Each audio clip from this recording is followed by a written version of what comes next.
sekolah Seri An-Najah yang banyak mendidik dan membantu anak-anak saya. Kelima-lima anak saya bersekolah di sini. Yang pertama Muhammad Saiful Izzuddin, sekarang berumur 23 tahun. Alhamdulillah dia berjaya melanjutkan pelajaran sehingga peringkat diploma. Yang kedua Muhammad Saiful Izzat, sekarang berumur 20 tahun dan masih belajar melanjutkan pelajaran dalam diploma di KPTM. Dan yang ketiga anak saya Muhammad Izzul Haziq bin Muhammad Nazri, sekarang di tingkatan 1. Alhamdulillah dia berjaya mendapat tawaran ke asrama sekolah agama menengah Rawang. Dan anak saya yang keempat Muhammad Izzul Hazim dan masih belajar di Seri An-Najah di tahun 4. Dan insyaAllah di tahun akan datang anak saya yang akhirlah yang bongsu Muhammad Amal Hafiz akan masuk ke tahun 1 di sini juga. Dan saya rasa amat bersyukur dan banggalah sebab anak saya dapat bersekolah di An-Najah kerana mempunyai guru-guru yang dedikasi, baik, penyayang dan begitu komited lah terhadap pelajaran anak-anak saya. Alhamdulillah. Saya adalah salah seorang daripada ibu bapa yang menghantar anak-anak bersekolah di sekolah-sekolah di bawah rangkaian Akademi Generasi Mukmin. Saya mula menghantar anak belajar di Sekolah Rendah Integrasi Al-Amin pada tahun 2010 sehinggalah sekarang. Saya seperti juga ibu bapa yang lain yang bekerja daripada pukul 8 pagi sehingga 5 petang. Kami perlu sampai ke pejabat lebih awal, bermakna saya perlu meninggalkan anak-anak sekitar jam 7 pagi dan kerana kadang-kadang disebabkan ada tugasan-tugasan yang perlu diselesaikan segera, saya pulang lewat. Jadi ambil anak-anak daripada pusat jagaan dalam pukul 6 atau 6.30. Bila saya ambil anak-anak, mereka semua dalam keadaan yang sudah sedia, sudah makan, sudah mandi, yang ini sebelum COVID lah, dan sudah siap homework. Saya amat berterima kasihlah kepada semua kaki tangan yang menjaga keselamatan anak-anak, yang memberi pendidikan yang seimbang seperti yang mereka perlukan mengikut pembesaran masing-masing. Sejak sebelum COVID, Sekolah Al-Amin memberikan pendidikan yang seimbang dan menepati dengan pendidikan kebangsaan lah. Bermaksud anak-anak diberi peluang untuk bersukan, belajar dan dinilai sewajarnya. Anak-anak juga menduduki penilaian yang sama seperti sekolah kebangsaan dan sekolah menengah yang lain, iaitu menduduki peperiksaan UPSR, PSRA, UPKK, PT3 dan juga SPM. Anak saya yang sulung sudah pun menduduki peperiksaan SPM 2020 dan mencatatkan keputusan yang membanggakan dan kini melanjutkan pelajaran di IPTA. Apa yang membuatkan saya memilih sekolah-sekolah di bawah rangkaian Akademi Generasi Mukmin ini adalah kerana menepati dengan matlamat pendidikan yang saya inginkan. Pada saya, pendidikan bermula dari rumah. Segala yang kita ajarkan dan terapkan di rumah perlu disambung di sekolah. Bermaksud, sekolah adalah institusi kedua. Saya inginkan anak-anak saya mendapat ilmu yang mencukupi dan boleh mengaplikasikan segala ilmu yang diberi.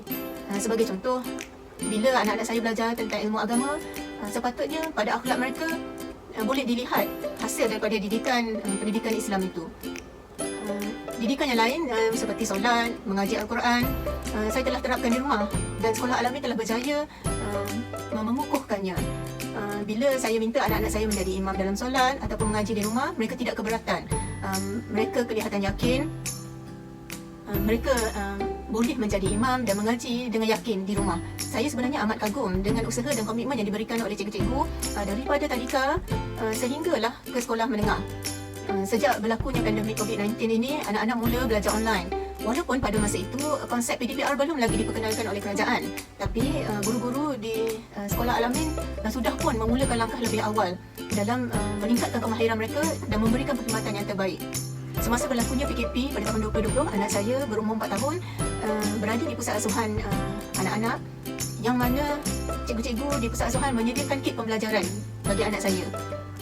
Begitu juga pada tahun ini, apabila anak saya tadika 5 tahun, pembelajaran secara online dijalankan. Maknanya perkembangan pendidikan anak saya tidak ketinggalan. Dia kelihatan seronok dan bersemangat. Setiap kali kelas online, saya perhatikan ada sel induksi yang sangat membantu anak saya aktif dan menarik perhatian.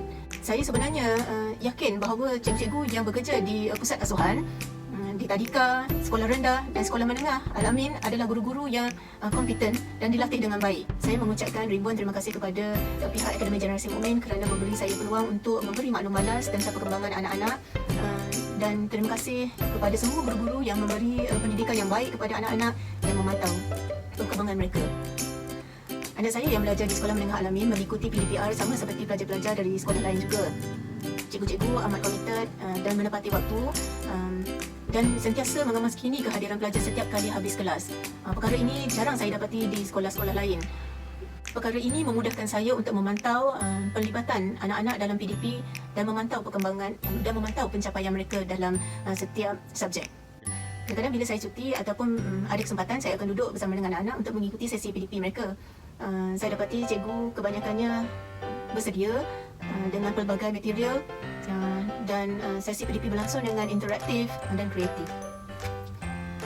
Saya mengucapkan ribuan terima kasih kepada Akademi Generasi Mukmin kerana memberi saya peluang untuk memberi maklum balas tentang pendidikan anak-anak, dan saya juga amatlah menghargai segala usaha cikgu-cikgu daripada awal asuhan sehinggalah ke peringkat sekolah menengah yang telah mencurahkan banyak ilmu, menjaga keselamatan anak saya, mendengar luahan mereka, menjawab segala persoalan-persoalan mereka, dan memberikan pendidikan dengan kualiti yang terbaik. Di kesempatan ini, saya ingin mengucapkan ribuan terima kasih kepada semua kaki tangan Akademi Generasi Mukmin kerana menjaga keselamatan anak saya di sekolah, memberi pendidikan yang terbaik dan seimbang, khususnya kepada cikgu-cikgu yang telah mencurahkan segala ilmu. Saya doakan semoga Allah memberikan sebaik-baik ganjaran dari sisinya kepada semua guru-guru yang terlibat. Semoga Akademi Generasi Mukmin terus maju dan cemerlang. Assalamualaikum, saya Mazidah binti Kamrul Zaman. Saya mempunyai 4 orang anak dan kesemuanya saya menghantar ke Sekolah Sri Al-Amin dan Sri Al-Najah. Saya berpengalaman menghantar mereka ke sana kerana saya yakin dengan sistem keselamatan dan sistem pendidikan yang disediakan di sekolah, dan saya juga yakin dengan tarbiyah Islamiah yang disisipkan dalam sistem pendidikan di sekolah. Syabas Akademi Generasi Mukmin. Assalamualaikum, saya Nadia, parents kepada Ahmad Afif Rafiqi 4AK dan Ahmad Alif Haimi 2S. Saya menghantar anak-anak saya daripada tahun 2016. Masa tu yang sulung 5 tahun di TIC dan yang kedua 3 tahun di Permata Al-Amin. So far, saya berhatilah dengan perkembangan tahap pencapaian anak saya daripada tadika, Permata dan juga sehingga sekarang berada di Sri Al-Amin. Since tadika, saya rasa cara pengajaran teacher sangat berpuas hatilah, dan anak-anak saya bila masuk je sekolah rendah, diorang dah boleh membaca walaupun tak lancar tapi dah kenal huruf dan juga basic number. So bila dah masuk sekolah, alhamdulillah pencapaian amat memuaskan dan mengagumkan lah. Contoh macam anak sulung saya, masa darjah 1 dia masuk 1IS. Kemudian tahun 2 alhamdulillah dapat masuk kelas 2AK dan sampai sekarang berada di kelas 4AK. Walaupun belajar last year sekejap, tapi online PDPR kelas, alhamdulillah anak-anak saya boleh follow apa yang Mak Limah ajarkan. Begitu juga dengan yang nombor 2, walaupun dah darjah 1 sampai bulan 3 je lepas tu pandemik, tapi apa yang Mak Limah bagi, homework online PDPR kelas, alhamdulillah dia boleh follow.